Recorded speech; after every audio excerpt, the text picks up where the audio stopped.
ನಿನ್ನೆ ಸದನದಲ್ಲಿ ಭಾರತದ ಸಂವಿಧಾನ ಶಿಲ್ಪಿ ಡಾಕ್ಟರ್ ಬಾಬಾ ಸಾಹೇಬ್ ಅಂಬೇಡ್ಕರ್ ಅವರ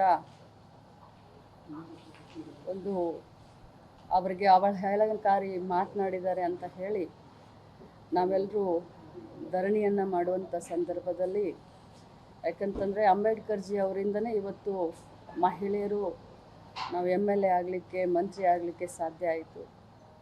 ನಮಗೆಲ್ಲ ಸಂವಿಧಾನದಲ್ಲಿ ಸಮಾನವಾದಂಥ ಹಕ್ಕನ್ನು ಕೊಟ್ಟಂಥವರೇ ಬಾಬಾ ಸಾಹೇಬ್ ಅಂಬೇಡ್ಕರ್ ಅವರು.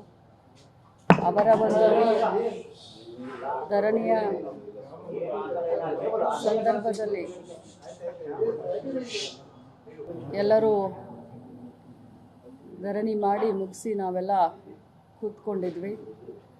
ಸಭೆ ಕೂಡ 10 ನಿಮಿಷ ಮಾನ್ಯ ಸಭಾಪತಿಗಳು ಅಡ್ಜನ್ ಅಂತ ಹೇಳಿ ಅವರು ಒಳಗೆ ತಮ್ಮ ಸಭಾಪತಿ ಕಚೇರಿಗೆ ಹೋದ ತಕ್ಷಣ ನಾನು ನನ್ನ ಸೀಟಿನ ಮೇಲೆ ಸುಮ್ಮನೆ ಕೂತ್ಕೊಂಡಿದ್ದೆ. ಆದರೆ CT ರವಿ ಅವರು ನಮ್ಮ ನಾಯಕರಾದಂಥ ರಾಹುಲ್ ಗಾಂಧಿಯವರಿಗೆ ಡ್ರಗ್ ಅಡಿಕ್ಟು ಅಂತ ಹೇಳಿ 3-4 ಬಾರಿ ಅಂದರು.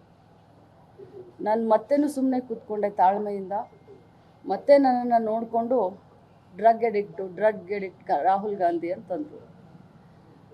ಡ್ರಗ್ ಅಡಿಕ್ಟ್ ರಾಹುಲ್ ಗಾಂಧಿ ಯಾಕೆ ಅಂತೀರಾ? ಹಾಗಾದರೆ ತಾವು ಕೂಡ ಆಕ್ಸಿಡೆಂಟ್ ಮಾಡಿದಿರಲ್ಲ, ಹಾಗಾದರೆ ತಾವು ಕೂಡ ಕೊಲೆಗಾರರಾಗ್ತಿರಲ್ಲ ಅಂತ ಅಂದೆ.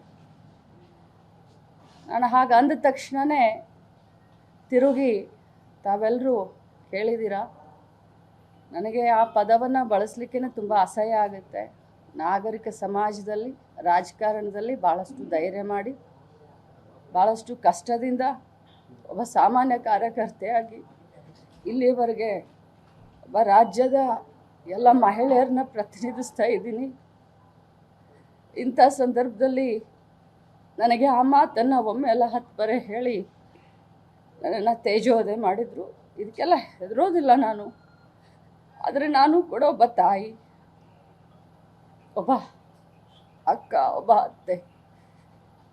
ಇವತ್ತು ನನ್ನನ್ನು ನೋಡಿ ಸಾವಿರಾರು ಮಹಿಳೆಯರು ರಾಜಕಾರಣಕ್ಕೆ ಬರಬೇಕು ಅಂತ ಅಂತಿರ್ತಾರೆ. ಇರುವಂಥ ನಮ್ಮವ್ರಿಗೇ ಅದು ಸದನದಲ್ಲಿ ಈ ರೀತಿ ಮಾತಾಡಿದ್ರೆ ಭಾಳ ಹರ್ಟ್ ಆಗುತ್ತೆ. ಇಷ್ಟೇ ಹೇಳಲಿಕ್ಕೆ ನಾನು